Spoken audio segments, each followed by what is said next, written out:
Müğənni Aysun İsmailova açıqlaması ilə diqqət çəkib. Milli.az xəbər verir ki, sənətçi qızının reklam siması olması üçün təklif olunan qonorarla bağlı maraqlı detallar paylaşıb. Aysun İsmailova bildirib ki, qızının üzünü hələ ictimaiyyətə tam şəkildə göstərmədiyi dövrdə bir neçə şirkətdən reklam təklifləri alıb. O, qızının reklam siması olması üçün tələb etdiyi qonorar barədə danışıb. Qızımın hələ üzünü göstərməmişdim. Buna baxmayaraq, bir neçə şirkət reklamla bağlı təkliflər etmişdi. Bir illik müqavilə üçün 90 min manat təklif etdilər. Mən isə biraz daha yüksək məbləğ istədim, 150 min manat.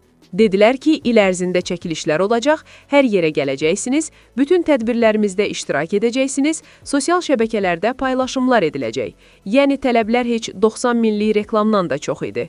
Dedim, 150 min manat olsun ki, maşınımın kreditini bağlayım.